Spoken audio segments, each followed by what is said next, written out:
Muito tem sido falado a respeito de discipulado, mas ainda assim a gente precisa digerir melhor essa ideia. Por isso hoje eu quero falar a respeito de 5 mitos sobre fazer discípulos.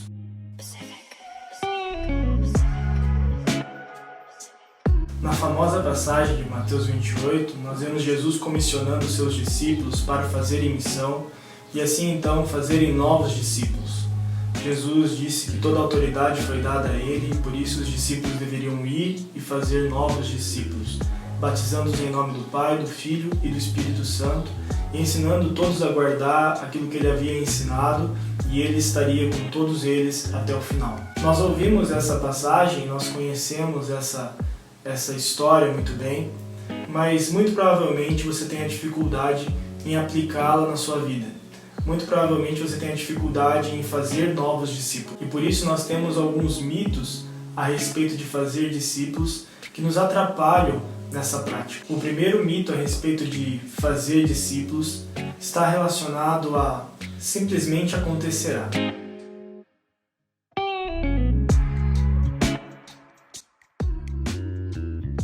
Muitos cristãos pensam, consciente ou inconscientemente, que podemos fazer discípulos sem mudar em nada as nossas vidas. Enquanto fazemos as nossas próprias coisas, discípulos serão feitos quase que acidentalmente. E isso se torna mais visível em frases como eu vou viver a minha vida e se caso alguém quiser saber a respeito de Jesus, uma hora vai acontecer. Deixa as coisas acontecerem naturalmente, como diria Revelação. Não um livro de revelação, mas um grupo de pagode. Muitos cristãos até mesmo desejam falar a respeito do nome de Jesus, falar a respeito da missão de Cristo no mundo, mas acreditam que isso deveria acontecer quase que acidentalmente. Como todos os mitos generalizados, esse mito ainda contém um pouco de verdade. Obviamente, nós precisamos viver uma vida que desperta nas pessoas um certo tipo de curiosidade, viver uma vida que se assemelha ao Evangelho e à realidade do Reino de Deus. Mas nós devemos entender também que o Evangelho precisa ser proclamado em palavras.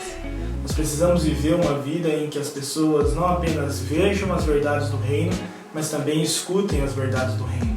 O ministério de Jesus é um grande exemplo a respeito disso. Jesus viveu com os outros, Jesus orou, Jesus ensinou, Jesus demonstrou com as suas atividades o que significava o Reino de Deus, mas ao mesmo tempo Jesus viveu uma vida muito intencional em cumprir o seu chamado, em cumprir a sua vocação. A grande questão é que para fazermos discípulos nós precisamos viver com intencionalidade.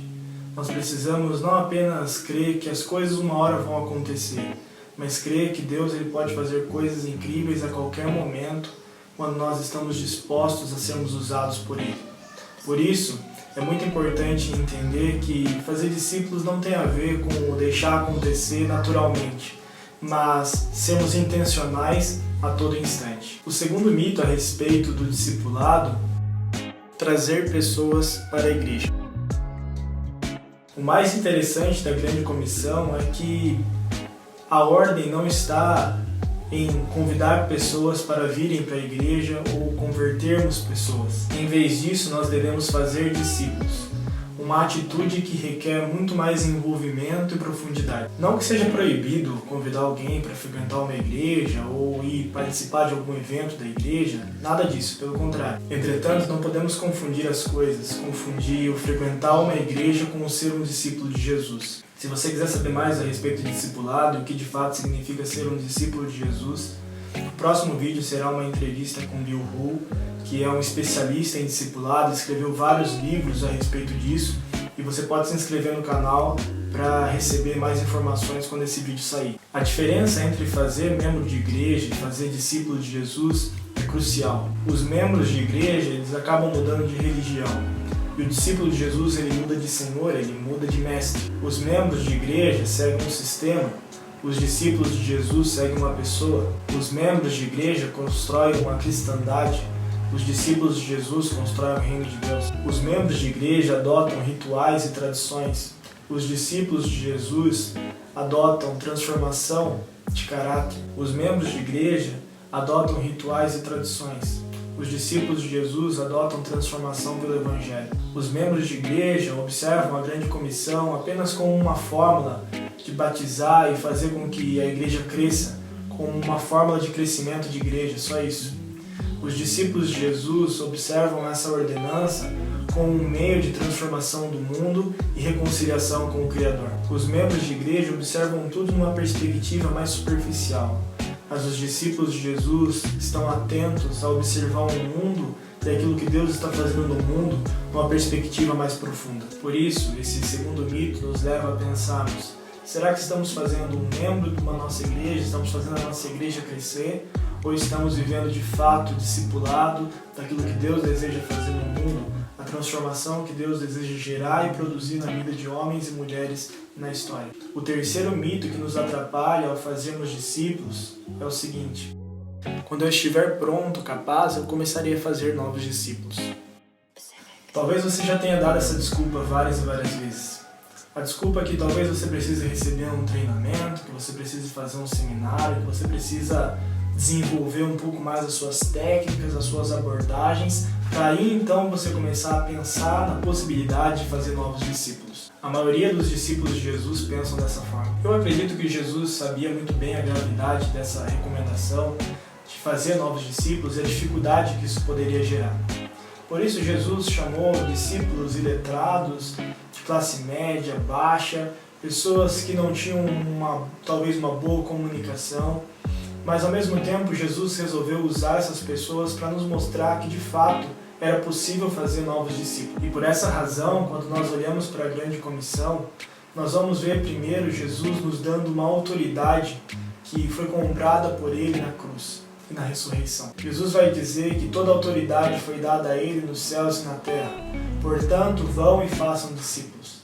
Vocês fazem discípulos baseados na autoridade que eu consegui, que eu construí, para que vocês pudessem fazer o que vocês irão fazer.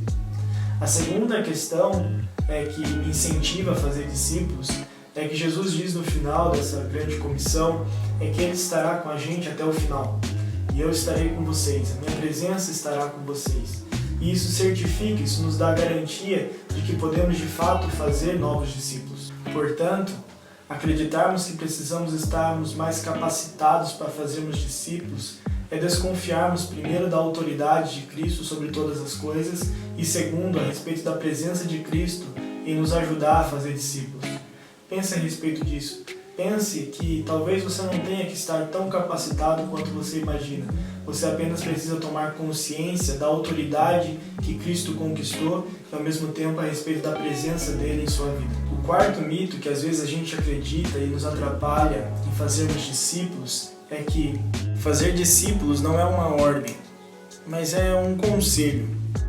Muitos acreditam que fazer discípulos é uma tarefa para terceiros. Nós terceirizamos a missão de Deus. Então a missão de Deus acaba sendo uma atividade para pastores, para líderes, para pessoas que estão num grau mais comprometidos do que nós, e nós acabamos de alguma forma menosprezando essa missão, acreditando que não é uma ordenança para as nossas vidas. Mas na grande comissão nós temos um imperativo: façam discípulos. Vão até lá, enquanto vocês caminham, enquanto vocês vivem a vida de vocês, façam discípulos. É uma ordem, é um mandamento. E o fato é que nós demonstramos amor a Deus quando nós o obedecemos. E por isso, se você diz que ama Jesus, você deve obedecê-lo.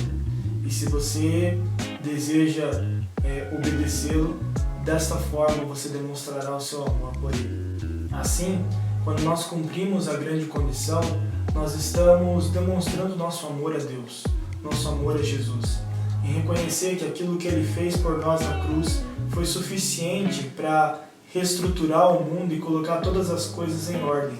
E Ele nos convida a fazermos parte disso. Por isso, abrace o privilégio de viver a missão de Deus de forma integral. Não entenda que a missão de Deus é dada para outras pessoas, mas entenda e compreenda que a missão de Deus é dada para você, é dada a mim. Dessa forma, nós temos o privilégio de contar às outras pessoas o que é o reino de Deus e demonstrar com as nossas vidas o que esse reino representa. O quinto mito que nos atrapalha ao fazermos discípulos é que nós precisamos sair do país para fazermos novos discípulos.